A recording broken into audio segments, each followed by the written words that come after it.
Sometimes life throws you a rope when you're drowning, and sometimes that rope comes with 4 legs and a mysterious past. Clayton Thorne had learned to trust his instincts after 30 years alone in the Sierra Nevada mountains, but nothing prepared him for the wounded German shepherd that stumbled into his trapline during the harsh winter of 1894. The dog wore a strange collar with markings he'd never seen before.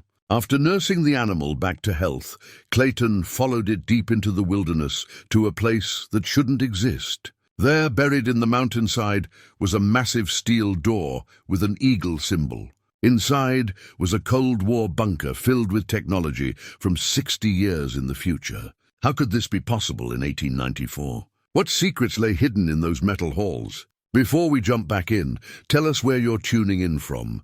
And if this story touches you, make sure you're subscribed, because tomorrow I've saved something extra special for you. The leather-bound journal lay open on the rough-hewn table, its pages yellowed with age and weathered by too many nights beside flickering candle flames. Clayton Thorne's weathered fingers traced the faded ink of entries from another lifetime. A lifetime when he wore blue wool and carried a Springfield rifle through the blood-soaked fields of Virginia. The words seemed foreign now, written by a younger man who believed in causes and glory, before he learned that war was nothing but mud and screaming and the terrible silence that followed. 3rd day of November, 1863, he read aloud to the German shepherd lying beside the stone fireplace. Fought at Rappahannock Station. Lost Henderson and Murphy. Can't sleep for the sound of their voices calling. His voice caught slightly on the last words. Even 31 years later, some memories refused to fade. The dog lifted its massive head, dark eyes reflecting the amber glow of the fire. 3 days had passed since it had appeared at his trapline, limping through knee-deep snow with blood matting its thick coat. 3 days since Clayton had first noticed the collar, that impossible collar of black leather worked with brass fittings unlike anything he'd ever seen. The markings etched into the metal weren't English, weren't Spanish, weren't any language a man might learn in the territories or back east. They looked almost like letters, but wrong somehow, as if someone had taken familiar shapes and twisted them into something new. Clayton closed the journal and set it aside, focusing instead on the animal that had disrupted his carefully ordered solitude. The shepherd was massive, easily 90 pounds of muscle and bone beneath a coat of black and tan that spoke of careful breeding. Its ears stood erect and alert, constantly swiveling toward sounds Clayton's aging hearing couldn't detect. Most remarkable were its eyes, not the simple brown of a working dog, but a deep amber that seemed to hold intelligence beyond what nature typically granted to 4-legged creatures. The mountain man rose from his chair, joints protesting the movement with sharp reminders of his 58 years. Outside, the wind howled through the gap between peaks, driving snow against the cabin's thick log walls with the persistence of a living thing. This high in the Sierra Nevada, winter was not a season, but a siege that lasted from October through May, testing every creature brave or foolish enough to remain above the tree line. Clayton's cabin sat on a narrow shelf of granite, protected from the worst winds by a stand of ancient pines. He'd built it with his own hands in the spring of 1867, using timber he'd cut and shaped through that first brutal summer. Every log had been notched and fitted with the precision of a man who understood that sloppy work meant death when the storms came. The roof was steep-pitched to shed snow, reinforced with beams that could bear the weight of 15 feet of accumulation. Thick chinking sealed every gap, and oiled hides covered the windows when the temperature dropped below survival. Inside, the cabin was Spartanly functional. A stone fireplace dominated one wall, its chimney drawing properly thanks to Clayton's careful attention to draft and proportion.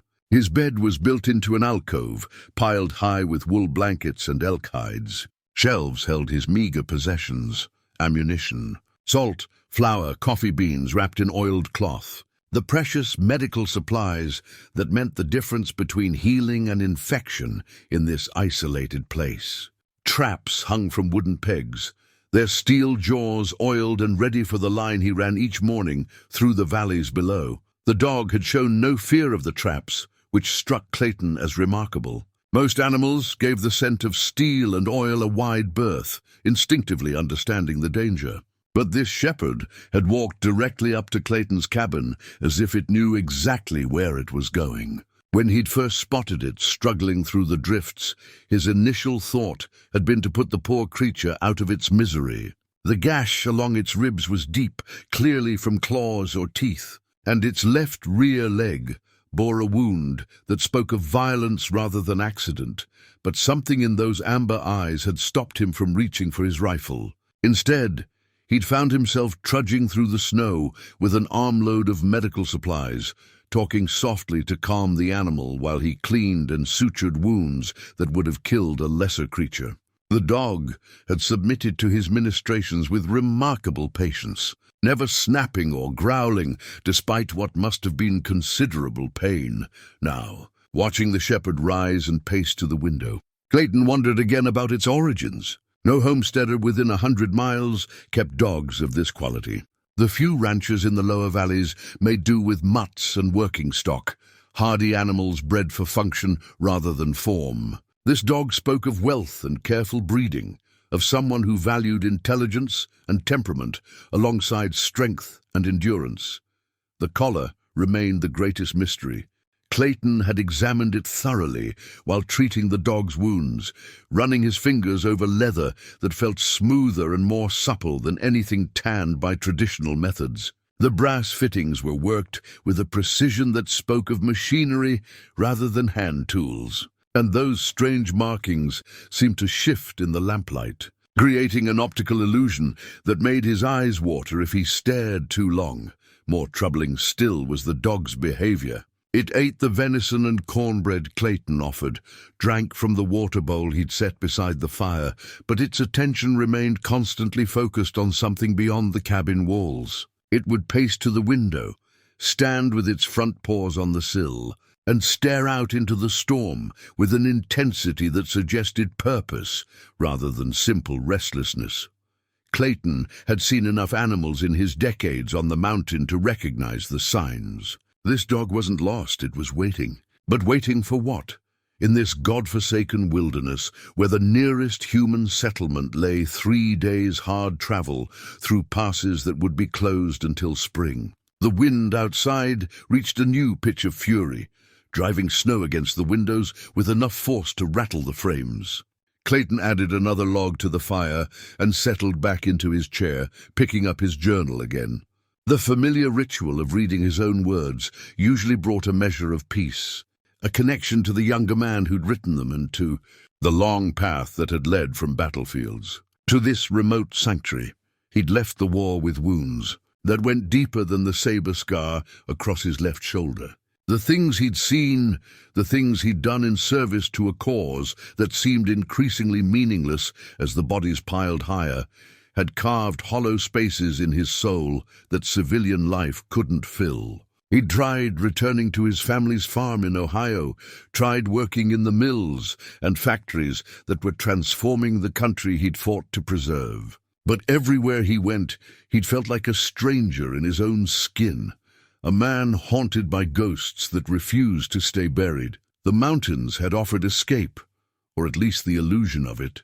Up here, above the tree line, where only the hardiest creatures survived, he could pretend that the world below didn't exist. His days followed a rhythm as old as humanity itself: check the traps, hunt for meat, gather firewood, maintain the tools and structures that kept death at bay. It was honest work that demanded every ounce of his attention, leaving no room for the memories that had once threatened to drive him mad. But now this dog had appeared, bringing with it questions that Clayton wasn't sure he wanted answered. The animal's presence suggested connections to a world he deliberately left behind, responsibilities and obligations that had no place in his carefully constructed solitude, as if sensing his thoughts. The shepherd turned from the window and approached his chair. It sat at his feet, those intelligent amber eyes fixed on his face with an expression that seemed almost pleading.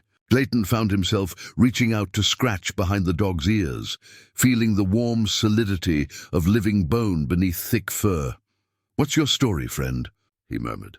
"How'd you end up on my mountain, wearing that strange collar and looking at me like you know something I don't?" The dog's response was to rise and walk to the cabin door, standing before it with obvious intent. Clayton glanced toward the window, where snow continued to fall in thick curtains that reduced visibility to mere yards.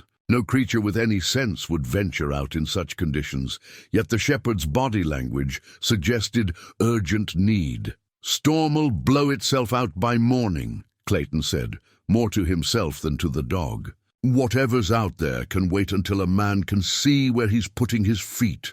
But the animal remained by the door, occasionally looking back at Clayton with what could only be described as impatience. As the night wore on and the storm gradually subsided, that sense of urgency seemed to grow stronger, as if time itself was working against them. Clayton found sleep elusive, his mind turning over the puzzle of his unexpected guest. When dawn finally broke grey and cold over the snow-covered peaks, he made his decision. The trapline could wait another day. Whatever the dog wanted to show him, whatever had driven it through a blizzard to find him, he would follow and see where it led.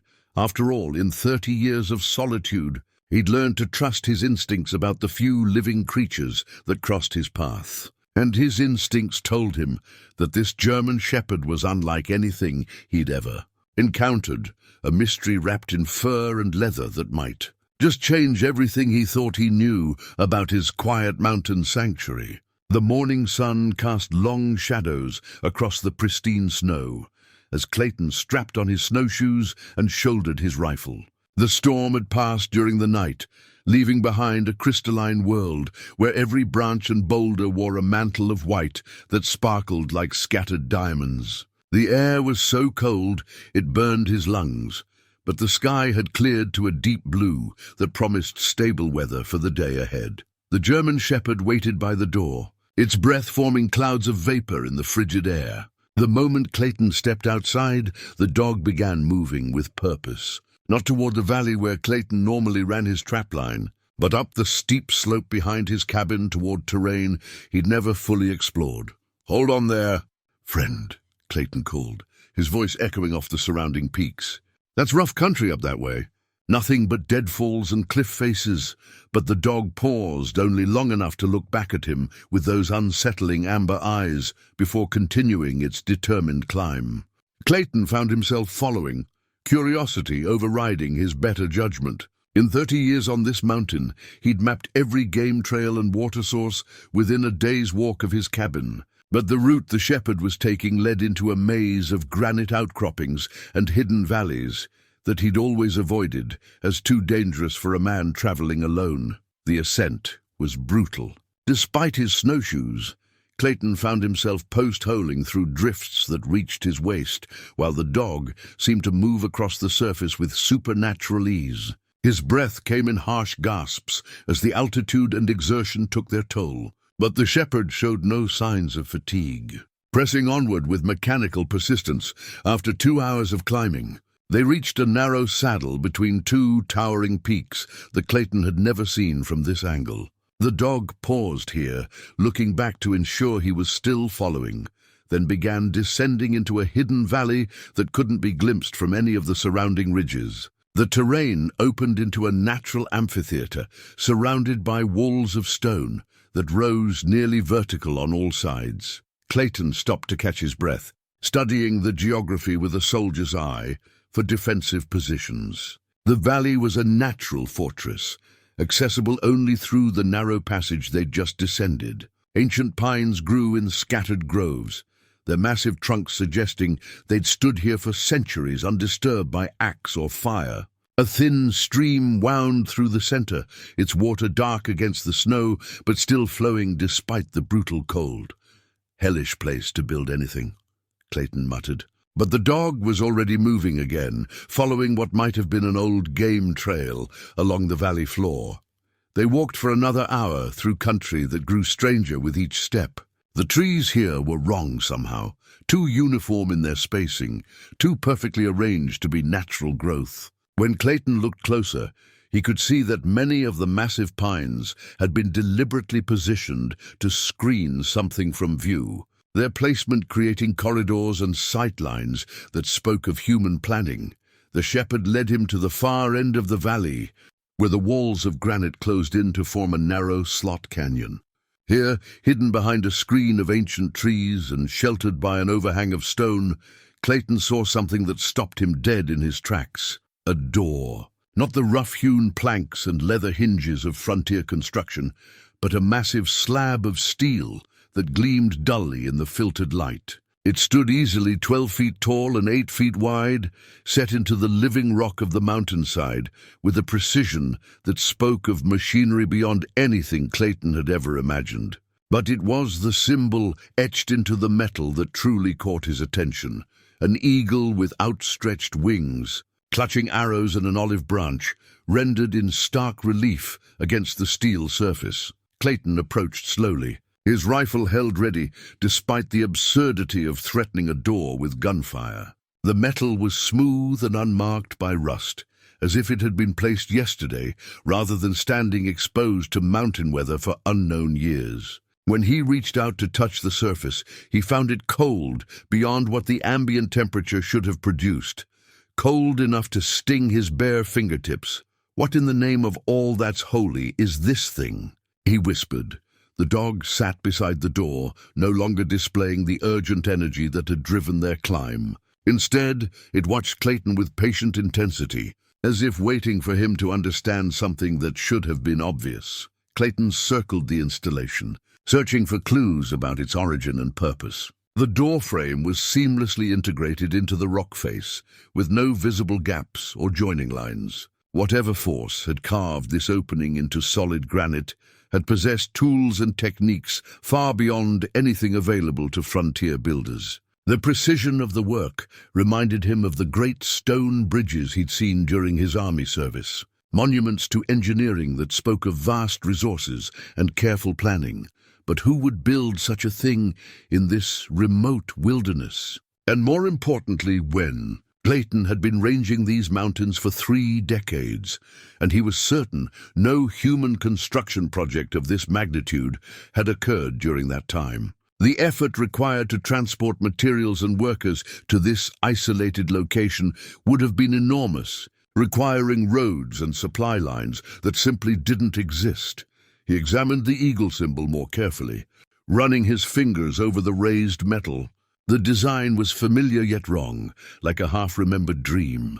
It resembled the heraldic eagles he'd seen on military standards, but the proportions were subtly different, the style more aggressive than anything he remembered from his army days. The shepherd rose and approached the door, pawing at something near the base that Clayton hadn't noticed. A small panel of darker metal was set into the frame at about knee height, its surface marked with more of those strange symbols he'd seen on the dog's collar. When the animal touched its nose to the panel, Clayton heard a sound that made his blood freeze, a mechanical clicking followed by a deep, resonant hum that seemed to come from within the mountain itself. "Jesus and Mary," Clayton breathed, stepping back as the massive door began to move.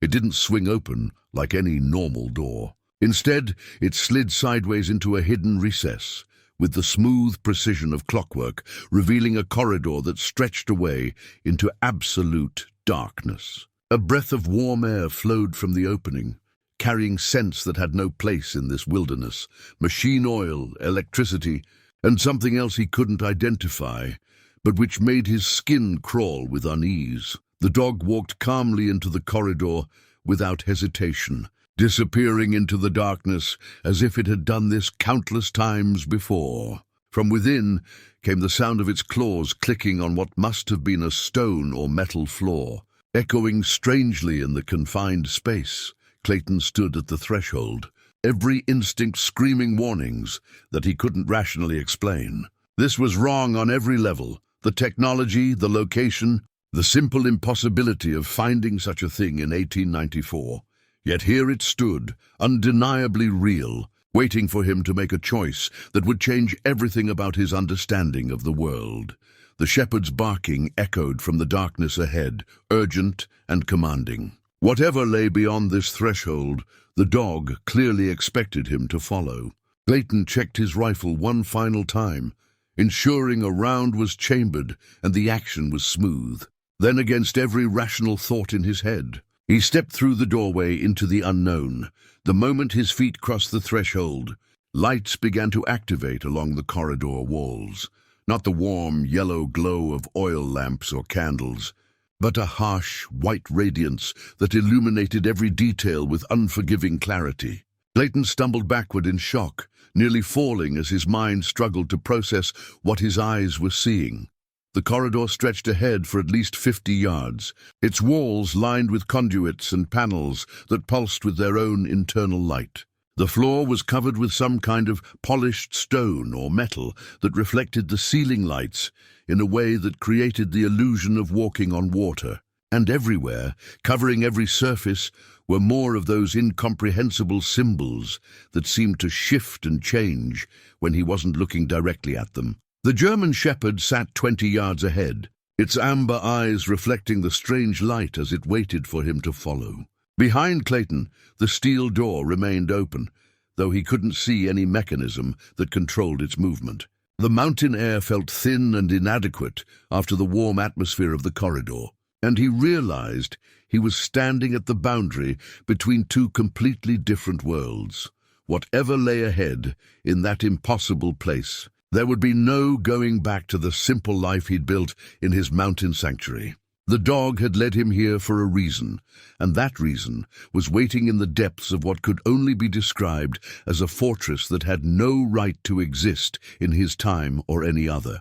The first step into the corridor felt like crossing into another world entirely. The polished floor beneath Clayton's boots was smooth as glass, yet somehow provided perfect traction, despite the treacherous conditions that should have made walking impossible. The air itself felt different, warmer, yes, but also charged with an energy that made the hair on his arms stand upright beneath his thick wool coat. The lights that had activated upon his entry cast everything in sharp relief, revealing details that made his military mind race with questions. The walls weren't carved stone as he'd expected, but some kind of metal panels fitted together with mathematical precision. Each panel bore clusters of those strange symbols, and now that he could see them clearly, Clayton noticed they seemed to pulse with a rhythm almost like a heartbeat. The German shepherd padded ahead confidently, its claws clicking on the strange floor with a sound that echoed far longer than it should have in such a confined space. Every few yards the dog would pause and look back, ensuring Clayton was still following before continuing deeper into the mountain's belly. "Easy there, friend," Clayton called softly, his voice carrying an odd resonance in the corridor. "Let an old soldier get his bearings." He pressed his palm against the nearest wall panel, expecting cold metal, but finding instead a surface that was pleasantly warm to the touch. Stranger still, he could feel a faint vibration through the material, as if massive machinery was operating somewhere beyond the walls. The sensation reminded him of standing too close to the great steam engines that had powered the locomotives during his army service. But magnified tenfold, 20 yards ahead, the corridor opened into a larger chamber, and Clayton could see the dog silhouetted against an even brighter light source. The animal's posture was alert but relaxed, suggesting no immediate danger. Clayton checked his rifle one final time and advanced cautiously, his eyes scanning every shadow and corner for threats that his rational mind insisted couldn't exist, but which his soldier's instincts refused to dismiss. The chamber that opened before him defied every assumption he'd made about what might lie hidden in these mountains. It was vast, easily 40 feet across and 20 feet high, with a domed ceiling that seemed to glow with its own internal light. Banks of panels lined the walls, each one covered with arrays of switches, dials, and displays that would have been more at home in the fantasies of Jules Verne than in the American wilderness. But it was the level of preservation that truly stunned him. Everything appeared to be in perfect working condition, as if whoever had built this place had left just yesterday. There was no dust on the surfaces, no corrosion on the metal fittings, No sign of the decay that should have claimed any abandoned structure. After even a few seasons of mountain weather, Clayton moved slowly around the perimeter, examining the strange devices without touching anything. Some of the panels displayed moving patterns of light that seemed almost hypnotic in their complexity. Others showed what might have been numbers or text, but rendered in those incomprehensible symbols that hurt his eyes when he tried to focus on them directly. The shepherd had positioned itself in the center of the chamber, sitting perfectly still as it watched Clayton's exploration. The dog's behavior suggested familiarity with this place, as if it had been here many times before. Yet how could that be possible? Clayton had found the animal near death just 3 days ago, and he was certain no creature could have survived long in this environment without food or water. One section of the wall caught his attention with its different configuration. Instead of the uniform panels found elsewhere, this area featured what appeared to be a large viewing screen, flanked by banks of smaller displays. The screen itself was dark, but the smaller panels showed constantly shifting patterns of light that reminded Clayton of the telegraph equipment he'd seen during the war, but infinitely more complex. As he approached this section, the viewing screen suddenly flared to life, causing him to jump backward with his rifle raised. Images began to flow across the surface, not paintings or photographs, but moving pictures that seemed to show real people and places. Clayton lowered his weapon slowly, transfixed by the impossible sight.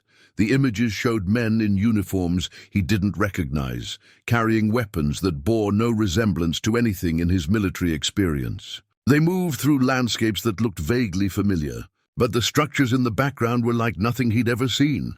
Buildings of glass and steel that reached toward the sky like the towers of Babel. "What manner of sorcery is this?" he whispered, but even as the words left his lips, he knew they were inadequate. This wasn't magic or supernatural trickery.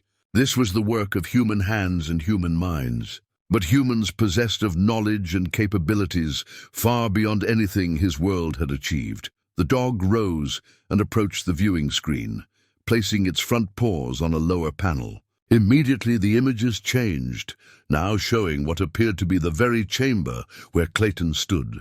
But in these pictures, the room was occupied by people in those strange uniforms, working at the panels with obvious purpose and familiarity. Clayton studied their faces, searching for any clue about their identity or intentions. They appeared to be soldiers, but their bearing and equipment spoke of a military tradition he couldn't identify. Their weapons were sleek and deadly-looking, more refined than the crude firearms of his era, but clearly designed for the same grim purpose. One figure in particular drew his attention, a tall man with graying hair and weathered features who carried himself with the authority of command. There was something familiar about his face, something that nagged at Clayton's memory like a half-remembered dream. The man's eyes, visible in sharp detail on the viewing screen, held the same kind of weariness that Clayton saw in his own mirror each morning, the look of someone who had seen too much violence and carried too many burdens. The images continued to cycle, showing different scenes from what appeared to be the same time period. Clayton saw vast machines that defied understanding, rooms filled with equipment that hummed with barely contained power, and always those same uniformed figures moving with military precision through their duties. Gradually, a pattern began to emerge from the chaos of images. This place, this impossible fortress buried in the mountain, was clearly some kind of military installation. But military forces from where and when? The technology on display was decades, perhaps centuries, ahead of anything Clayton had encountered during his army service. The German shepherd barked once, sharp and commanding, drawing Clayton's attention back to the present. The dog had moved to another section of the chamber, where a corridor led deeper into the complex. Its body language was unmistakable. There was more to see, more to understand, and time was somehow a factor in whatever purpose had brought them here. Clayton took one last look at the viewing screen, where the images had returned to showing the uniformed figures at work. The sight filled him with a mixture of awe and dread that he couldn't quite explain. Whatever this place was, whoever had built it, their purposes were far grander and more complex than anything a simple mountain man was equipped to understand. But the dog was waiting, and some instinct told him that turning back now would mean losing his only chance to uncover the truth behind the mystery that had literally walked into his life 3 days ago. With a deep breath that did little to calm his racing heart, Clayton followed the shepherd deeper into the labyrinth of lights and impossible machines. The corridor beyond the main chamber sloped downward into the heart of the mountain, its walls lined with more of those softly glowing panels. Clayton counted his steps as they descended, soldier's habit, and had reached nearly 200 before the passage leveled out again. By his estimate, they were now at least 60 feet below the original entrance, buried deep enough that even the harshest mountain storms couldn't penetrate this far underground. The German shepherd moved with unwavering confidence, never hesitating at the intersections where other corridors branched off into darkness. It knew this place, Clayton realized with growing certainty. Somehow, impossibly, this animal was familiar with a facility that by all rights shouldn't exist in his world. They emerged into another chamber, this one smaller but more complex than the first. Banks of equipment lined the walls from floor to ceiling, and Clayton recognized some of the components despite their advanced design. This was a communications room. He'd seen enough telegraph operations during the war to understand the basic concept, even if the execution was beyond his comprehension. But these weren't telegraph keys and copper wires. Instead, panels of switches and dials surrounded what appeared to be speaking devices, similar to the telephone apparatus he'd encountered in Denver years ago, but far more sophisticated. Cables as thick as his wrist ran between the various machines, and the air hummed with the sound of electrical energy flowing through circuits he couldn't begin to understand. On the main table sat a collection of maps unlike any Clayton had ever seen. They showed the American continent, but marked with symbols and boundaries that bore no resemblance to the territories he knew. Strange names were written in what appeared to be English, but referring to places that didn't exist: Soviet Union, East Germany, and North Vietnam. Lines were drawn across the maps in red and blue, suggesting some kind of territorial divisions or military boundaries. Clayton studied the maps more closely, trying to make sense of what he was seeing. The basic geography was correct, the outline of the coasts, the major rivers and mountain ranges, but everything else was wrong. Cities were marked in locations where he knew only wilderness existed, and the political boundaries bore no resemblance to the Union and Confederate states he'd fought to reunite. "These can't be real," he murmured. But the paper felt solid enough beneath his fingers, and the ink showed the kind of careful detail that suggested official military documentation. The dog had positioned itself beside a particular piece of equipment that dominated one corner of the room. It was a large box of black metal covered with dials and switches, with what appeared to be a speaking horn mounted on its front. As Clayton approached, he noticed that several of the switches were glowing with internal light, suggesting the device was somehow active, despite the apparent abandonment of the facility. A thick manual lay open beside the equipment, its pages covered with detailed diagrams and text written in clear English. Clayton began to read, his eyes widening as he absorbed the contents. The manual described something called a radio transmission system, capable of sending voice communications across vast distances without wires or cables of any kind. The concept was staggering. During the war, communication between distant units had required mounted messengers or telegraph lines that were vulnerable to enemy action. The idea of speaking directly to someone hundreds or thousands of miles away seemed like pure fantasy. Yet here was a detailed technical manual explaining exactly how such a miracle could be accomplished. Clayton turned the pages carefully, absorbing descriptions of frequencies and wavelengths, amplification circuits and antenna arrays. The science was beyond his education, but the military applications were immediately obvious. An army equipped with such devices could coordinate operations across entire continents, responding to threats and opportunities with unprecedented speed and precision. But when could such technology have been developed? The manual bore a date that made Clayton's blood run cold. Revised edition, November 1952, 58 years in the future, a time that existed only in the realm of imagination and possibility. He set the manual aside with shaking hands and continued his exploration of the communications room. Another table held what appeared to be written messages, filed in neat stacks and organized by date. Clayton picked up one of the documents at random and began to read. Flash priority. Nuclear strike detected. Multiple warheads inbound. Estimated time to impact. 47 minutes. All personnel to fallout positions. Message ends. The words were in English, but they described concepts that Clayton couldn't fully grasp. Nuclear strike and warheads suggested some kind of explosive weapon, but on a scale that defied imagination. The clinical tone of the message spoke of military efficiency, but the implications were terrifying. More documents revealed additional fragments of a larger picture, references to something called the Cold War, descriptions of weapons that could destroy entire cities, mentions of conflicts in places with unfamiliar names like Korea and Cuba. Each piece of information was like a puzzle fragment that didn't fit with any picture Clayton could visualize. The German shepherd barked softly, drawing his attention to another section of the room, where a different type of equipment was installed. This appeared to be some kind of monitoring station, with screens that displayed constantly changing patterns of light. Numbers scrolled past too quickly to read, and symbols flashed in sequences that suggested coded information. Clayton noticed that one of the screens showed what appeared to be a map of the local area, but viewed from above, as if someone were looking down from a great height. He could identify the valley where his cabin was located, the peaks he knew by name, even the hidden valley where they'd found the steel door. But the map showed details that no surveyor could have gathered.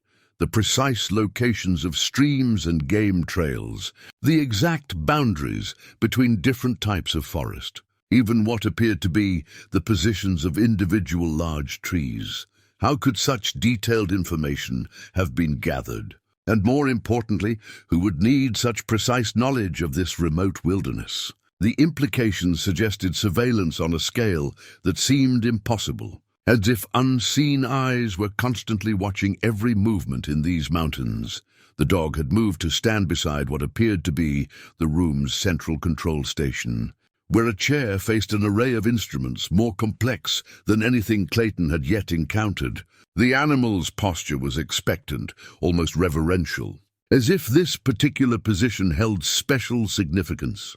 Clayton approached the chair cautiously, noting the way it was positioned to provide optimal access to all the room's systems. Whoever normally occupied this seat would have been the nerve center of the entire operation, coordinating communications and monitoring information from sources he couldn't begin to understand. As he reached out to touch the chair's back, his eye caught something that made his heart stop completely. There, pinned to a bulletin board beside the control station, was a photograph that showed a face he recognized with shocking clarity, his own face, but wearing one of those strange uniforms and standing in what appeared to be this very room. Clayton's hands trembled as he unpinned the photograph from the bulletin board, holding it close to one of the glowing panels for better illumination. The image was impossibly clear, showing details that no photographer of his era could have captured. But it was undeniably his face staring back at him, the same weathered features, the same grey eyes, even the distinctive scar across his left temple from a Confederate saber at Antietam. Yet the man in the photograph wore a uniform Clayton had never seen, standing confidently among equipment that didn't exist in his world. The date stamped in the corner read 15 Novi 1954, 60 years in the future. Behind the uniformed figure, Clayton could see the very communications room where he now stood, but bustling with activity as other personnel worked at the various stations. His reflection in the darkened screen of a nearby monitor showed the truth of his current situation. A confused mountain man in rough frontier clothing, holding evidence of an impossible future. The contrast was stark and deeply unsettling. The German shepherd padded over to a filing cabinet and began pawing at one of the lower drawers. When Clayton opened it, he found rows of manila folders organized with military precision. Each folder bore a name and a photograph, showing personnel who were presumably assigned to this facility. His hands moved automatically to the section where his own name should be filed. There it was: Thorne, Clayton J. Cole, Project Time Guard, clearance level cosmic. The folder was thick with documents that Clayton pulled out with growing disbelief. The first page appeared to be a personnel file, complete with details about his military service. But these weren't records from his actual Civil War experience. Instead, they described a career spanning decades of conflicts he'd never heard of. Korea, Vietnam, something called the Bay of Pigs. Medals and commendations were listed for battles that existed only in the realm of impossibility. According to these documents, Clayton Thorne had been born in 1836, the correct year, but had lived far beyond any normal human lifespan. The file showed continuous military service from 1861 through 1954, nearly a century of warfare across conflicts that spanned the globe. It described him as a specialist in temporal, operations, and paradox, irresolution, terms that meant nothing to Clayton, but which apparently justified his involvement in something called Project Time Guard. A medical report caught his attention, dated just months before according to the timestamp. It described subject preparation for extended temporal displacement and memory suppression protocols to ensure mission integrity. The clinical language made Clayton's skin crawl, but the implications were even more disturbing. According to these documents, someone had deliberately altered his memories and sent him back in time for purposes that remained frustratingly unclear. The dog had moved to another filing cabinet and was repeating its pawing motion. This drawer contained maps and operational plans that showed the local area in extraordinary detail. One particular document bore the heading Insertion Point Alpha, Temporal Coordinates, 1894, 11:15, and showed the exact location where Clayton had found the wounded shepherd. Everything had been planned. His discovery of the dog, their journey to this hidden facility, even his current exploration of these rooms, all of it had been orchestrated by people who possessed knowledge and capabilities that defied everything he understood about the world. Clayton sank into the chair at the central control station, overwhelmed by the weight of revelations that challenged his most basic assumptions about reality. The photograph lay on the desk before him, that impossible image of himself in a future that shouldn't exist. According to the personnel file, he wasn't just Clayton Thorne, the mountain man. He was Colonel Clayton Thorne, a career military officer with nearly a century of experience in conflicts that spanned multiple time periods. But if that were true, where were his memories of those experiences? The file mentioned memory suppression, suggesting that his recollections of a simple Civil War veteran's life were artificially implanted or enhanced. The implications were staggering. Everything he remembered about his past, his service in the Union Army, his decision to retreat to the mountains, his 30 years of solitude might be nothing more than a carefully constructed fiction. The German shepherd approached and placed its massive head on Clayton's knee, those amber eyes regarding him with what appeared to be sympathy. For the first time since finding the animal, Clayton wondered if it was truly a dog at all. Its behavior, its intelligence, its uncanny knowledge of this facility, nothing about the creature fit normal expectations. "What are you?" Clayton asked softly, scratching behind the animal's ears. "And what am I supposed to be?" As if in response to his question, another section of equipment began to activate. Lights flashed in sequence across a panel that Clayton hadn't noticed before, and a mechanical humming filled the room. The large viewing screen that dominated one wall flickered to life. displaying text that scrolled past in that familiar English he could actually read. Temporal displacement sequence initiated. Subject memory integration, 15% complete. Estimated time to full recall 72 hours. Mission parameters unchanged. Stand by for further instructions. Clayton stared at the screen in fascination and horror. Something was happening to him, some process that had been triggered by his presence in this facility. The mention of memory integration suggested that his true recollections were slowly returning, replacing the artificial memories that had sustained him during his years of mountain isolation. Already, he could feel subtle changes in his perception. Certain technical terms that had been meaningless minutes ago now carried hints of familiarity. The layout of the facility seemed less alien, as if he'd walked these corridors before. Most disturbing of all, the sight of advanced military equipment was beginning to feel natural rather than miraculous. He pulled out more documents from his personnel file, searching for clues about his actual mission.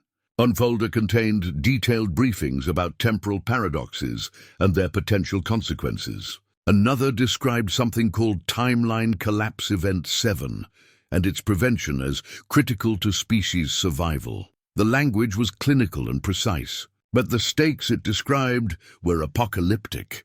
According to these reports, history itself was under threat from some kind of temporal instability.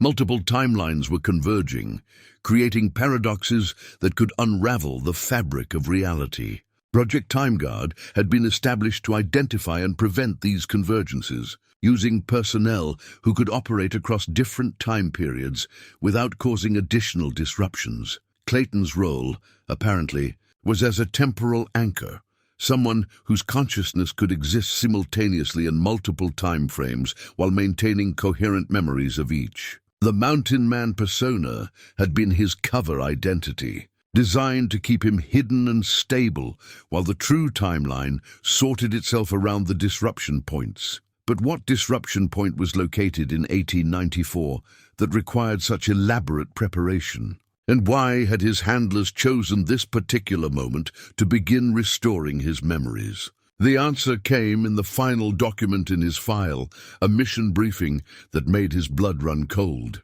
According to the intelligence reports, a temporal weapon of unprecedented power was hidden somewhere in these mountains, placed there by agents from a timeline where humanity had destroyed itself in nuclear warfare. This weapon could rewrite history on a massive scale, but only if activated during a specific temporal window that was rapidly approaching. Clayton's mission was to locate and neutralize the weapon before that window opened. Failure would result in the collapse of the stable timeline he'd spent decades protecting, replacing it with one where billions of people would never be born. The weight of responsibility settled on his shoulders like a physical burden. Somewhere in these mountains, hidden in a location that his suppressed memories might eventually reveal, was a device that could unmake everything he'd ever known or cared about. And he was apparently the only person positioned to stop it. The sealed envelope bore Clayton's name, written in a hand that looked disturbingly familiar. The paper was thick and official, bearing the same eagle symbol he'd seen on the entrance door, but rendered in blue ink rather than metal relief. A red wax seal held the flap closed, and when Clayton broke it open, he found his signature already affixed to the bottom of the document within, a signature he had no memory of making. Mission briefing. Classification Cosmic Black Operation TimeGuard, Phase 7, Agent. Coel, Clayton J. Thorne Mission. Commencement 15th of November 1894. Authorization Code 77 Delta Omega. Clayton read the words with growing unease. His signature at the bottom was perfect in every detail, down to the characteristic flourish on the final E that he'd developed during his army paperwork days. Yet he had absolutely no recollection of signing this document or receiving any such briefing. The mission parameters were laid out in precise military language that felt both foreign and oddly familiar.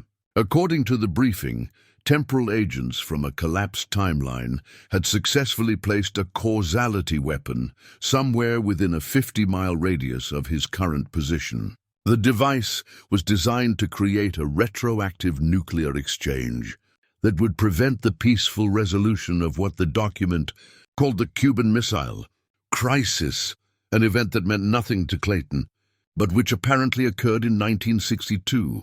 If activated, the weapon would ensure that the world entered full nuclear warfare in that year, creating a timeline where civilization collapsed within decades. The agents who placed it came from that devastated future, seeking to ensure their own existence by making their hellish world the only possible outcome.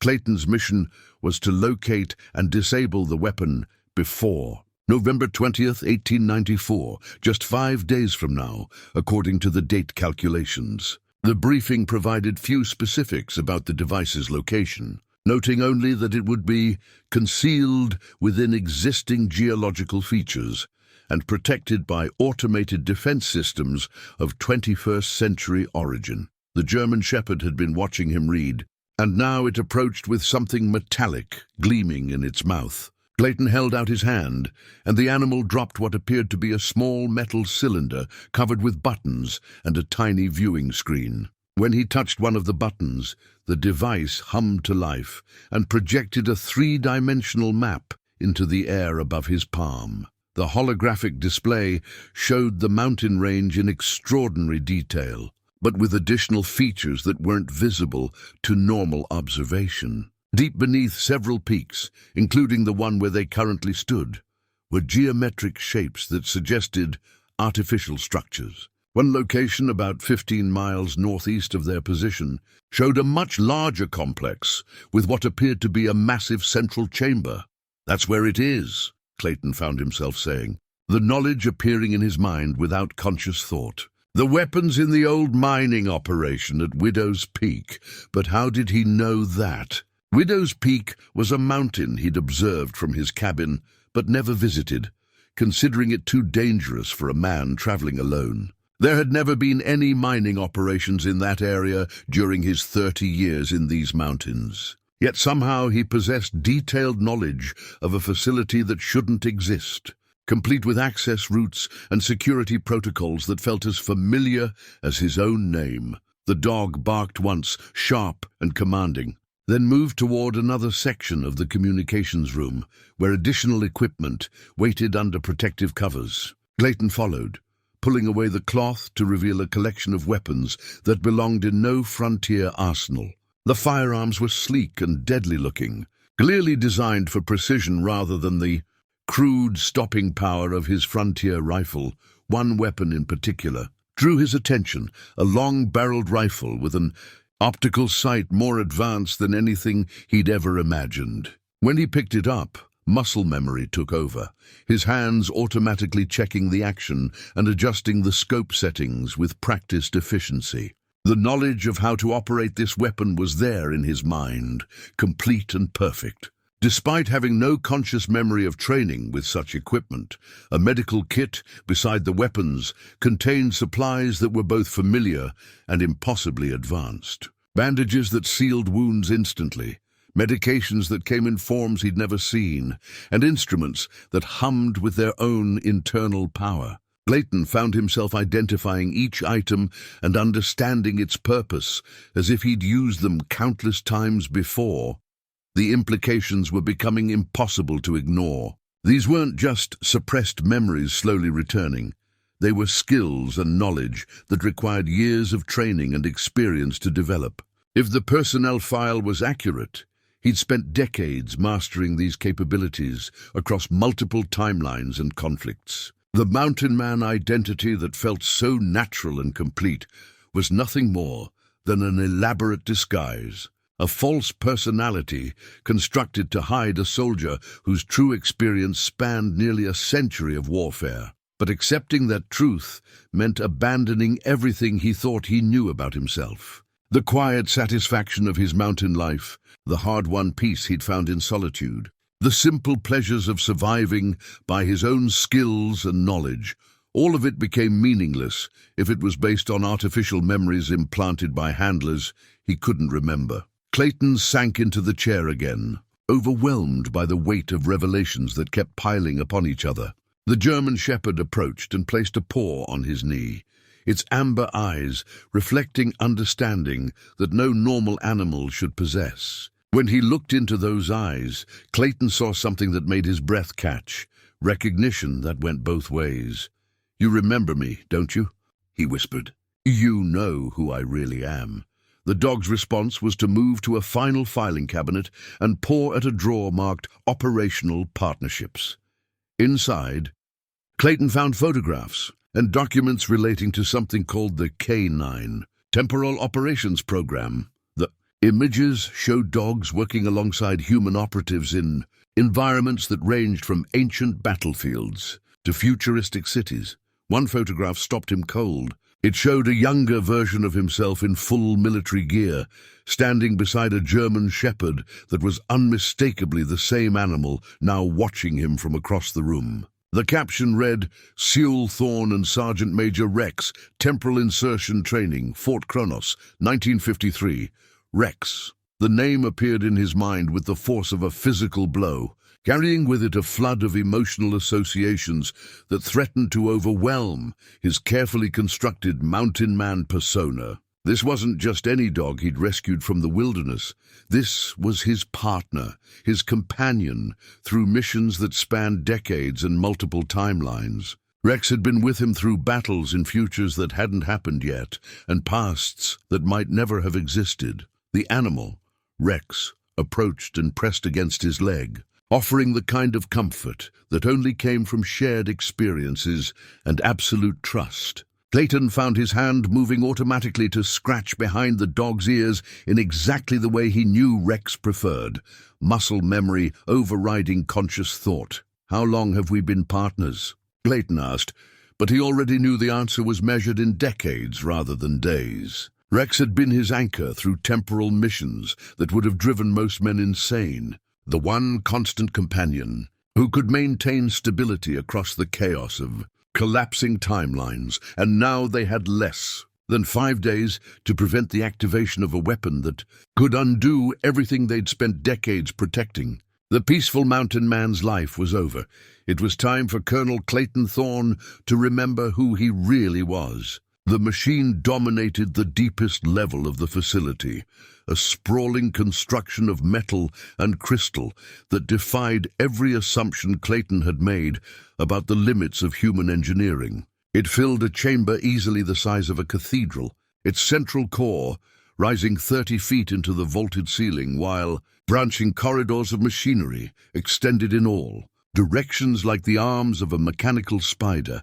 Rex had led him here through a maze of corridors and security checkpoints that responded to the dog's presence with automatic deference. Each door they passed through brought them deeper into the mountain's heart, until Clayton estimated they were at least 200 feet below the original entrance. The air itself felt different at this depth, charged with energies that made his skin tingle and his teeth ache. But it was the sight of the time displacement device that truly staggered him. This wasn't just advanced technology. It was machinery that operated on principles beyond anything human science should have been capable of achieving in any era. Crystalline components pulsed with internal light that seemed to bend space around them, while metal conduits carried energies that created visible distortions in the air. Clayton approached the central control console with growing recognition. His hands moved across the interface with automatic familiarity, calling up displays that showed the current temporal status of the local area. According to the readings, they were standing in what the machine designated as a temporal stability zone, a bubble of space-time that existed independently of the normal flow of history. Jesus Christ! Clayton breathed as the full implications became clear. This whole facility exists outside of time. The revelation explained everything that had puzzled him since entering the bunker. The perfect preservation of equipment that should have aged decades. The impossible coexistence of 1894 and 1950s technology, even his own presence here with suppressed memories of a future that hadn't happened yet. The time displacement device had created a pocket universe where past, present, and future could coexist without paradox. Rex barked once and moved to a secondary console where additional displays were activating. Clayton followed, reading the information that scrolled across screens with growing understanding and horror. The facility wasn't just a hiding place for temporal operatives. It was a staging ground for manipulating the entire course of human history. Project Time Guard, according to the files now appearing on the monitors, was far more extensive than the mission briefings had indicated. Multiple teams of temporal agents were operating across centuries, making subtle adjustments to historical events to ensure what the project directors called optimal timeline stability. Wars were prevented or encouraged, leaders were protected or eliminated, technological developments were accelerated or delayed, all in service of maintaining a specific version of history that served the project's ultimate goals. Clayton's own role in this vast conspiracy was revealed in sickening detail. Over the past century of operations, he had participated in missions that altered the outcomes of dozens of major historical events. The assassination of Lincoln, the sinking of the Titanic, the development of atomic weapons. His fingerprints were on all of them, ensuring that history unfolded according to the grand design of his mysterious handlers. But who were those handlers? The deeper Clayton dug into the facility's records, the more questions arose about the true authority behind Project Time Guard. The organizational charts showed no clear chain of command beyond the project level, and the funding sources were listed only as classified external support. Even his century of service had never brought him face to face with the people who ultimately directed the operation. New set of files began appearing on the main display, marked with security classifications Clayton didn't recognize. These documents revealed the existence of competing temporal factions, each working to ensure their own preferred version of history became the dominant timeline. Project Time Guard wasn't the only organization manipulating the past. It was just one player in a vast, invisible war being fought across all of human existence. The faction Clayton served appeared to represent what the files called Corporate Timeline Alpha, a version of history where technological development proceeded along certain carefully controlled paths, ensuring maximum stability and minimal disruption to established power structures. But other factions were working toward radically different outcomes. Timelines where humanity never developed atomic weapons, where the Roman Empire never fell, where the Renaissance occurred centuries earlier or later. Most disturbing of all was the revelation of who led the opposing faction in the current mission. The temporal agents who had placed the causality weapon at Widow's Peak weren't refugees from a collapsed timeline. They were Clayton's own people, operatives from Project Time Guard who had broken away to pursue what they believed was a more ethical approach to temporal manipulation. Their leader, according to the classified files, was someone Clayton knew intimately, Colonel Victoria Ashworth, his commanding officer and former partner in dozens of missions across the timeline. The woman who had trained him trusted him, and ultimately fallen in love with him during their decades of service together. Clayton staggered back from the console as suppressed memories came flooding back with overwhelming force. Victoria's face appeared in his mind with perfect clarity, brilliant, determined, beautiful in the way that only comes from absolute competence and unwavering conviction. She had been his anchor through the most dangerous missions, the one person who could match his skills and dedication to the temporal protection mandate. But according to these files, Victoria had undergone what the project directors termed ideological deviation. Sometime in 1953, she had begun questioning the ethics of manipulating human history for the benefit of corporate interests, arguing that temporal agents should work to prevent human suffering rather than ensure the dominance of particular economic systems. Her break with Project Time Guard had been violent and decisive. Taking a team of loyalists, she had stolen critical temporal technology and established her own operation dedicated to what she called humanitarian timeline optimization. From their perspective, the nuclear timeline they were trying to create wasn't a disaster. It was a mercy killing that would prevent centuries of suffering under corporate domination. The causality weapon at Widow's Peak was Victoria's masterstroke. By ensuring that the Cuban Missile Crisis escalated into full nuclear exchange, she would create a timeline where corporate power structures couldn't survive the collapse of civilization. The billions who would die in the atomic fires were an acceptable price for preventing the enslavement of the entire human species. Clayton's mission wasn't to save the world from destruction. It was to preserve a version of history that would condemn humanity to subtle but permanent oppression. Victoria and her team represented the only hope for genuine human freedom. Even if their methods required the sacrifice of entire generations, the weight of this knowledge crushed down on Clayton like a physical force. Everything he had believed about his mission, his loyalty, his purpose, all of it was based on lies and manipulation by handlers who saw him as nothing more than a useful tool.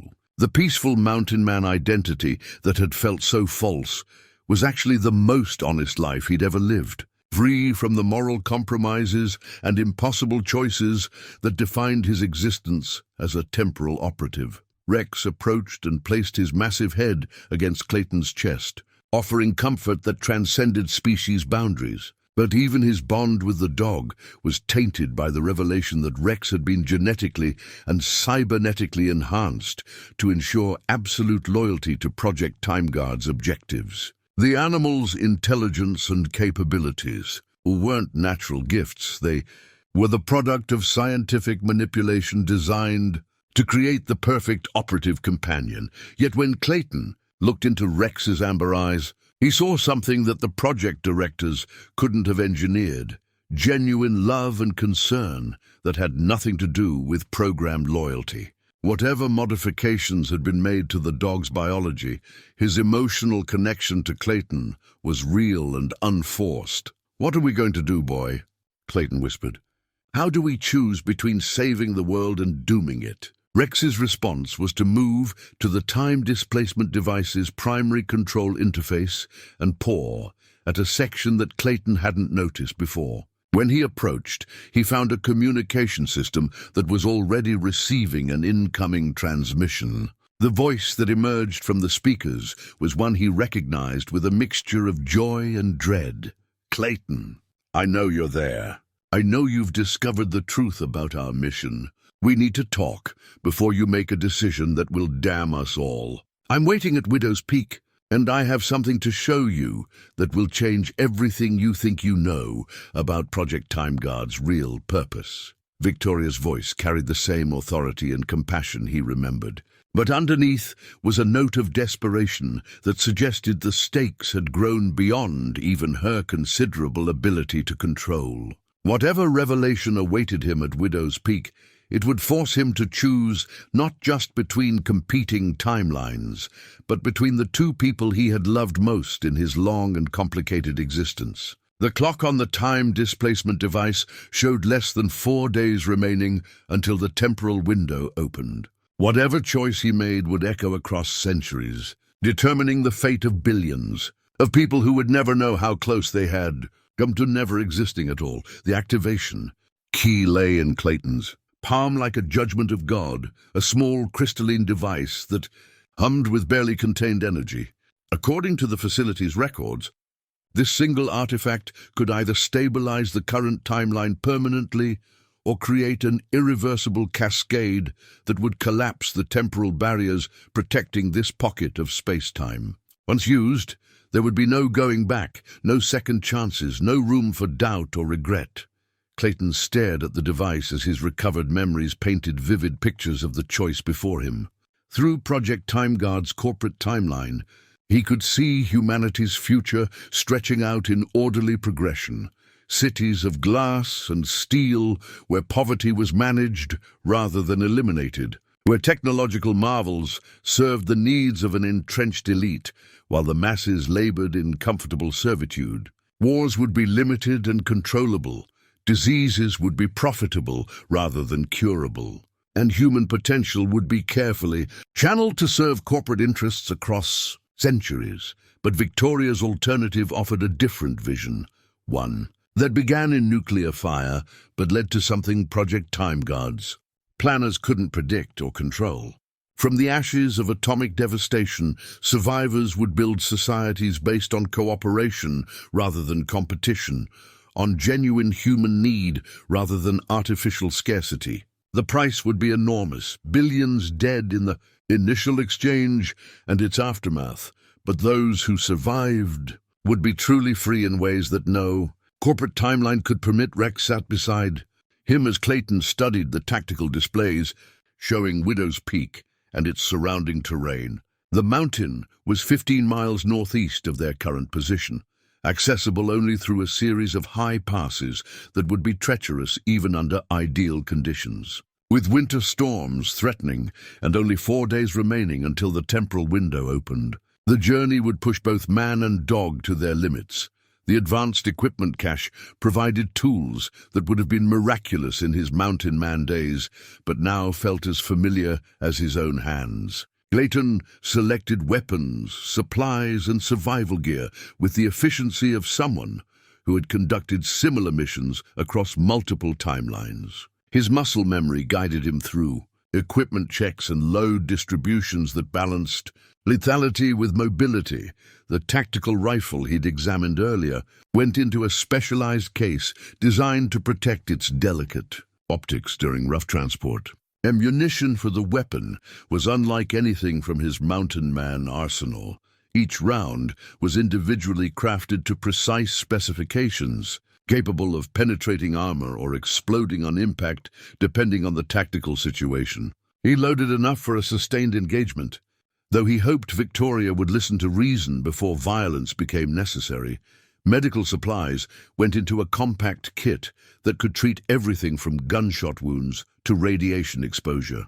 The irony wasn't lost on Clayton that he was preparing to potentially prevent a nuclear timeline while carrying equipment designed to treat its effects. Every item he packed carried weight beyond its physical mass, the accumulated knowledge of a century spent manipulating human history for masters whose true intentions remained hidden. Rex had his own equipment preparations to complete. The dog's enhanced physiology required specialized nutrition during extended operations, and his cybernetic implants needed power cells that would last through whatever confrontation awaited them at Widow's Peak. Clayton watched his partner go through equipment checks with the same professional thoroughness he remembered from their decades of joint service.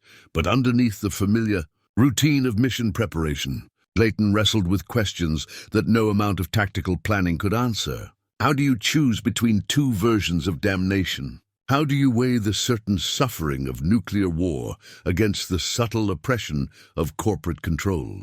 And most painfully, how do you fight the woman you love to preserve a future you've come to despise? His recovered memories painted Victoria in vivid detail.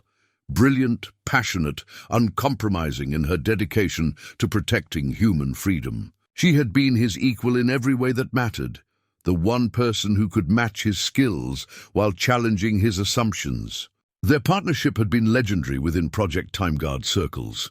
A perfect synthesis of tactical expertise and strategic thinking that had successfully resolved dozens of temporal crises. But it was their personal relationship that complicated everything. The love they'd shared had been genuine and deep, surviving the stresses of missions that would have destroyed lesser partnerships. Victoria had been his anchor in ways that went far beyond professional collaboration. She was the person who had helped him maintain his humanity while conducting operations that required terrible moral compromises. The thought of facing her in combat was almost unbearable, yet Clayton couldn't see any alternative.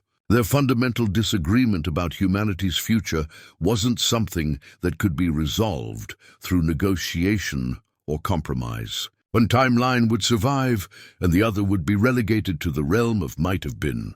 The victor would carry the weight of that choice through whatever centuries remained. Clayton completed his equipment inventory and moved to the facility's strategic planning center, where detailed maps and intelligence reports provided the foundation for tactical analysis. Widow's Peak was a natural fortress, its approaches limited to 3 narrow passes that could be easily defended by a small force. Victoria's team would have established observation posts and defensive positions throughout the area, turning the mountain into a killing ground for anyone attempting to reach the causality weapon. But Clayton had advantages that Victoria might not expect. His suppressed memories included detailed knowledge of her tactical preferences and operational methods, accumulated over decades of joint service. He knew how she thought, how she planned, where she would position her assets for maximum effectiveness. That intimate knowledge might provide the edge he needed to reach the weapon site before the temporal window opened. Rex approached the planning table and placed a paw on a specific section of the map, drawing Clayton's attention to an approach route that didn't appear in any of the standard tactical analyses. The dog's enhanced senses had detected something that human intelligence gathering had missed, a hidden path that might allow them to bypass Victoria's defensive positions. "You remember this place, don't you, boy?" Clayton said softly. "We've been here before, in some other timeline or operation." Rex's amber eyes held confirmation that went beyond what any normal animal could communicate. Their partnership had spanned not just decades, but multiple versions of history, creating shared memories that transcended the boundaries of any single timeline. Whatever modifications had been made to the dog's biology, they had preserved the essential bond between partners who had faced impossible odds together. The final element of Clayton's preparation involved accessing his own psychological profile from the Project TimeGuard files. The documents revealed the careful conditioning and training that had shaped him into the perfect temporal operative, someone capable of making brutal decisions while maintaining enough humanity to navigate complex social situations across different historical periods. But the profiles also showed something that his handlers might not have intended: a gradual erosion of his loyalty to Project TimeGuard's objectives over the course of his long service. Mission reports from recent operations showed increasing reluctance to eliminate human targets and growing questions about the ethics of temporal manipulation. His retreat to the Mountain Man identity hadn't been purely strategic. It had been a psychological necessity, a way of escaping the moral weight of his accumulated choices. Victoria would know about these psychological changes. She would understand that Clayton's dedication to Project TimeGuard's mission had been compromised by the very experiences that made him their most effective operative. That knowledge would shape her approach to their inevitable confrontation, adding emotional manipulation to the tactical challenges he already faced. As Clayton made his final preparations for departure, he found himself thinking about the mountain man life he was leaving behind. The simple cabin, the peaceful routine of survival, the honest relationship with the natural world, all of it would be lost, regardless of which timeline ultimately survived. Even if he succeeded in his mission and preserved the corporate future, he could never return to the illusion of innocence that had made those 30 years bearable. Rex padded over and pressed against his leg, offering comfort that transcended species boundaries. Whatever happened at Widow's Peak, they would face it together as they had faced everything else over their long partnership. The dog's loyalty wasn't programmed or artificial. It was the product of shared experiences and mutual trust that no amount of corporate manipulation could manufacture. "One more mission, old friend," Clayton said quietly. "One last chance to get it right." But as he sealed the facility and prepared to leave for what might be the final time, Clayton wondered if there was any version of right that didn't require him to betray someone he loved. The activation key in his pocket felt heavier with each step, carrying the weight of billions of lives that hung in the balance of choices no single person should have to make. The storm clouds gathering over the Sierra Nevada seemed appropriate for the magnitude of what was coming. In less than 4 days, the temporal window would open, and Clayton would have to choose between preserving a corrupt future and enabling a catastrophic one. The only certainty was that whatever decision he made would echo across centuries, shaping the destiny of a species that would never know how close they had come to a completely different fate. The control interface revealed itself gradually as Clayton approached the causality weapons housing, built into the living rock of Widow's Peak, like a technological tumor growing in the mountain's heart. Rex had led him through the hidden approach the dog's enhanced senses had detected, a route that bypassed Victoria's defensive positions, but brought them directly to the most heavily protected part of her operation. The weapon itself defied easy description, a crystalline core the size of a grain silo, surrounded by concentric rings of machinery that pulsed with temporal energies visible to the naked eye. The air around the device shimmered with distortions that made Clayton's eyes water, while the constant low-frequency humming seemed to resonate in his bones. This was technology from the far future, beyond even Project Timeguard's capabilities, brought back through time by Victoria's faction in their desperate gambit to rewrite history. Clayton studied the control interface with growing understanding and dread. The system was designed for activation by a single operator, but it required both biometric confirmation and temporal authorization codes that only someone with Victoria's clearance level could provide. She had built the ultimate dead man's switch. The weapon could only be triggered by someone with her exact genetic signature and command authority, but there was a secondary protocol, hidden in the deeper menu systems, one that Clayton's enhanced security clearance allowed him to access. The activation key he carried could override Victoria's authorization, but only if he could reach the primary control panel and insert the device during the precise temporal window.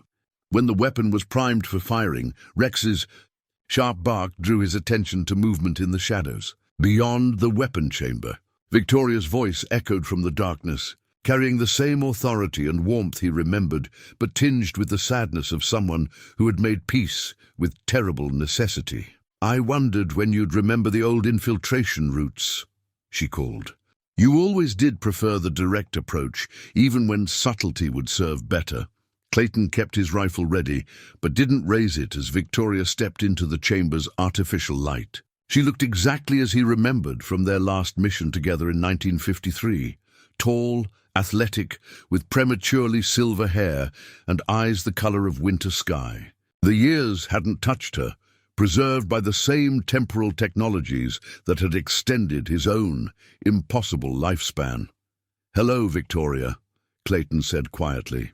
"I was hoping we could talk before this goes any further." She smiled, but there was no humor in the expression. "Talk about what, Clayton?" "About how Project Timeguard has been using us to enslave humanity for the past century. About how our handlers view human beings as livestock to be managed for maximum profit. Or perhaps about how they wiped your memories and turned you into a rustic hermit when your conscience finally started interfering with their plans." Clayton felt the weight of truth in her words, but his mission parameters remained clear despite his growing doubts about their moral foundation. "The nuclear timeline you're trying to create will kill billions of people, Victoria. Whatever problems exist with corporate control, mass extinction isn't the answer, isn't it?" Victoria moved closer to the control interface, her hands dancing over panels that responded to her touch with cascade displays of temporal data. "Do you know what Project Timeguard's planners have in store for humanity, Clayton? I've seen the long-term projections, the 1,000-year plans that our handlers consider their masterpiece." The main display screen activated, showing a series of images that made Clayton's stomach clench with revulsion. Cities where human beings lived in comfortable cages, their every need met, but their every choice controlled. genetic modification programs designed to breed docility and compliance into the species. Technologies that could rewrite human consciousness itself, ensuring absolute loyalty to corporate hierarchies. They're not preserving human civilization, Victoria continued, her voice heavy with the weight of terrible knowledge. They're domesticating it.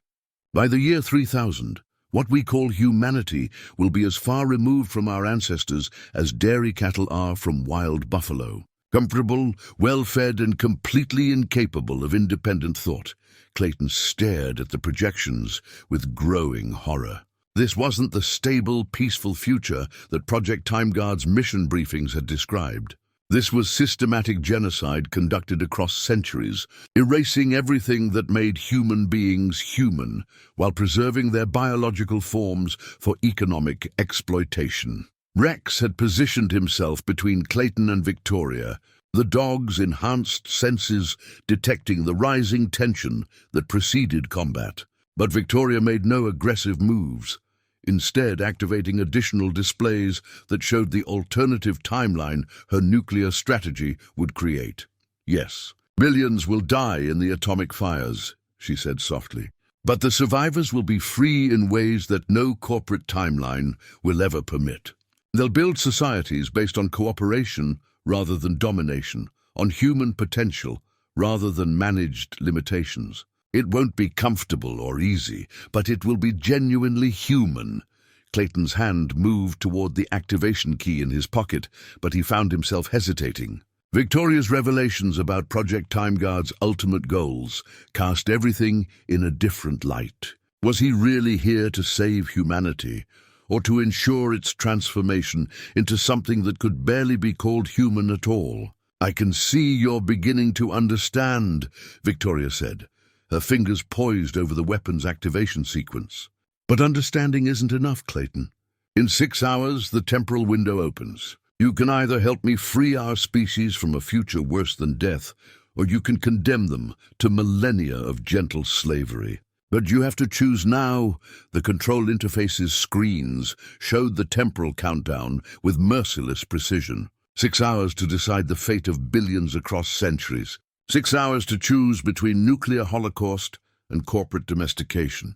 6 hours to determine whether humanity would die free or live enslaved. The memory crystal materialized in Clayton's hand as the activation sequence reached its final stage, a small device that Victoria had pressed into his palm during their last embrace before the weapon's countdown began. As he held it up to the pulsing light of the causality device, images flooded his consciousness with overwhelming clarity, not just his own suppressed memories, but Victoria's experiences across their shared century of temporal operations. He saw himself through her eyes during their first mission together in 1889, young and idealistic despite his Civil War trauma, believing they were serving humanity's highest interests. He witnessed their gradual disillusionment as mission after mission revealed the true scope of Project Time Guard's manipulation, watching as corporate interests shaped history to serve profit rather than human welfare. Most painfully, he experienced Victoria's growing love for him, an emotion that had sustained her through decades of moral compromise, but which she was now prepared to sacrifice on the altar of human freedom. The crystal preserved not just facts and events, but the emotional weight of choices that had torn her apart even as she made them with unwavering determination. "You see it now?" Victoria said softly, her hand steady on the weapon's final control sequence. "You understand why I had to break away from Project Time Guard, why I had to choose this path despite knowing what it would cost us." Clayton felt the full weight of her sacrifice pressing down on him like a physical burden. Victoria hadn't just chosen humanity's freedom over her own happiness, she had chosen it over his happiness as well, knowing that activating the weapon would either kill him or force him to live with the knowledge that billions had died because of her choice. The temporal window was opening, reality itself becoming malleable as the causality weapon reached full power. Clayton could feel the fabric of time bending around them, creating possibilities that shouldn't exist and eliminating futures that had seemed inevitable. In less than an hour, one version of history would become permanent, while all others faded into the realm of never was. Rex pressed against Clayton's leg, the dog's enhanced senses overwhelmed by the temporal energies flooding the chamber. The animal's loyalty had never wavered throughout their long partnership, but now Clayton could see the terrible cost that loyalty had extracted. Rex had been robbed of a normal dog's life, transformed into a weapon disguised as a companion, forced to participate in operations that no living creature should have to endure. "I'm sorry, old friend," Clayton whispered, reaching down to scratch behind Rex's ears one final time. "I'm sorry for what they did to both of us." Victoria's finger hovered over the final activation control, but her eyes remained fixed on Clayton's face. Despite everything, their opposing missions, the impossible stakes, the weight of history pressing down on them, she was still the woman he had loved across multiple lifetimes. She was still waiting for him to understand, to choose freely rather than simply follow orders. "There's a third option," Clayton said suddenly, the revelation hitting him with the force of divine inspiration. "We don't have to choose between corporate slavery and nuclear extinction." He pulled out the activation key, but instead of moving toward the weapon's override panel, he approached the chamber's primary temporal control system. The device in his hand wasn't just capable of triggering or preventing the causality weapon, it could collapse the entire temporal manipulation infrastructure that both Project Time Guard and Victoria's a faction depended upon. "Clayton, no," Victoria breathed, understanding immediately what he intended. "If you collapse the temporal barriers, every timeline will merge simultaneously. The paradox cascade will end the whole damn game," Clayton finished. "No more corporate timelines, no more nuclear alternatives, no more temporal manipulation of any kind. Humanity gets to write its own future without interference from people like us." The activation key fit perfectly into the temporal control system's primary interface, exactly as Clayton had somehow known it would. The device had been designed not just as a weapon or a safeguard, but as an ultimate reset button, a way to end the temporal war by eliminating the ability to fight it. "The cascade will kill us," Victoria said quietly. "Everyone in this temporal pocket, everyone with enhanced lifespans or temporal modifications, will all be erased when the timelines merge." Clayton nodded, accepting the price with the same calm resignation he'd felt before every dangerous mission. Maybe that's how it should be. Maybe people like us have lived too long and seen too much. Maybe it's time for humanity to move forward without the ghosts of temporal manipulation haunting their future. Rex barked once, sharp and clear, then moved to sit beside Victoria. The dog's choice was unmistakable. Whatever happened next, the three of them would face it together. Clayton's hand moved toward the activation key's final control. In seconds, the temporal barriers would collapse. The timelines would merge, and humanity would inherit a future shaped by their own choices rather than corporate planning or desperate rebellion. The cost would be enormous. Every temporal operative, every enhanced individual, every person who had gained unnatural longevity through temporal technology would simply cease to exist. But the price seemed fair for purchasing genuine human freedom. "Goodbye, Victoria," Clayton said softly. I love you too," she replied, her own hand joining his on the activation control. "Let's give them back their future."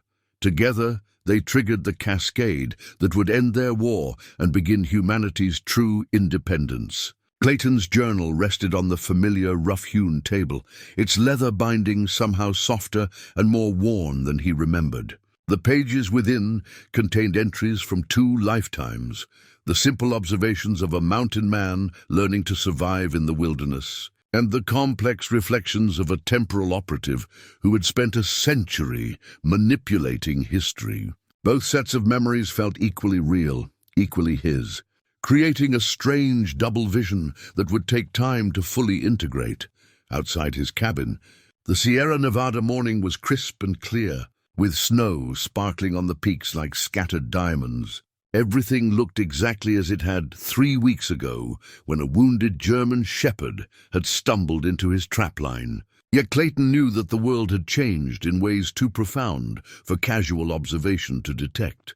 Rex lay beside the fireplace, no longer the enhanced military asset he had been in the collapsed timeline, but simply a large, intelligent dog with amber eyes that held the wisdom of shared experiences across multiple realities. The temporal cascade had stripped away his cybernetic modifications and genetic enhancements, returning him to something closer to natural canine form. Yet the bond between them remained intact, transcending the technological manipulations that had originally forged their partnership. November 28th, 1894. Clayton wrote carefully. The dog is healing well from his injuries. Strange dreams continue, but they're fading now like morning mist.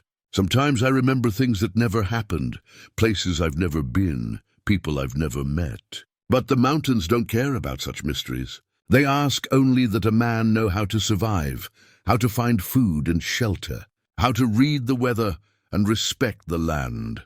The act of writing helped anchor him in this timeline, this reality where temporal manipulation had never existed because the technology to achieve it had been erased from human possibility. The cascade had rewritten the fundamental laws of physics slightly but significantly, making time travel and temporal engineering impossible while leaving the rest of human development largely unchanged. Clayton had awakened here 3 days ago with complete memories of both his lives, understanding immediately what their sacrifice had accomplished. The corporate timeline and Victoria's nuclear alternative had both been erased, along with every other artificially manipulated version of human history. What remained was something unprecedented, a timeline shaped entirely by human choice, free from the invisible guidance of temporal operatives working to serve hidden agendas. Victoria was gone, of course. The collapse had erased everyone whose existence depended on temporal modification, including Clayton himself by all logical calculation. Yet somehow he remained, anchored in this reality by 30 years of mountain living that had been genuine despite being originally designed as cover identity. The simple, honest life he had built here had proved more real than his century of temporal operations, creating roots deep enough to survive the cascade that had swept away everything artificial. He suspected the same phenomenon had occurred elsewhere, leaving behind individuals whose cover identities had become more authentic than their original purposes. Somewhere in the world, former temporal operatives were waking up as farmers, teachers, shopkeepers, and laborers, retaining fragments of their enhanced knowledge but grounded in genuine human experience rather than manufactured personas. Rex raised his head as footsteps approached the cabin, his enhanced senses reduced to normal canine levels, but still sharp enough to detect visitors before Clayton's ears could pick up the sound. The dog's reaction was alert but not alarmed, suggesting someone familiar rather than a stranger. Clayton opened the door to find a woman in traveling clothes, her silver hair pulled back under a practical hat and her winter blue eyes reflecting recognition and relief. Victoria looked younger somehow, freed from the weight of temporal manipulation and the terrible choices it had required. Like Clayton, she had somehow survived the cascade, anchored by whatever genuine humanity she had maintained during her century of service. "I was hoping I'd find you here," she said softly. "I wasn't sure if any of us would survive what we did." Clayton stepped aside to let her enter, noting how she moved with the controlled grace of someone accustomed to difficult terrain, but without the predatory precision that had marked her as a temporal operative. Whatever had preserved them in this timeline had stripped away their artificial enhancements while leaving their essential selves intact. "How did you find me?" Clayton asked, though he suspected he already knew the answer. Victoria smiled, the expression warmer and more genuine than any he remembered from their years of service together. "Same way you knew, to look for the hidden approach to Widow's Peak. Some connections run deeper than temporal modification can reach." Rex approached Victoria with cautious interest, his tail wagging slowly as he recognized a familiar scent stripped of its technological overlays. She knelt to scratch behind his ears, and Clayton saw the same wonder in her eyes that he felt every time he looked at the dog. Amazement that something so pure could have survived the collapse of everything they had once believed important. "What happens now?" Victoria asked, settling into the chair across from Clayton's at the simple wooden table. Clayton considered the question while watching snow begin to fall outside the window.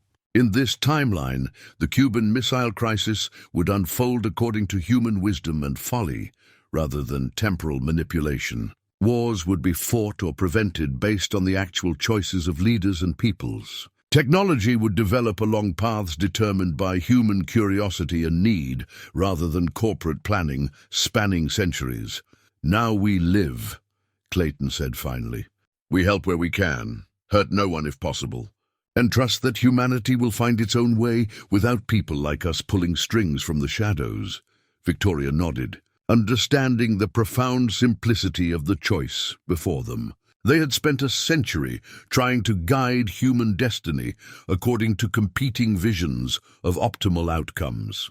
Now they could simply be human themselves, contributing to the future through the same small, honest choices available to everyone else. Outside, the snow continued to fall on peaks that had witnessed the end of one kind of human story and the beginning of another.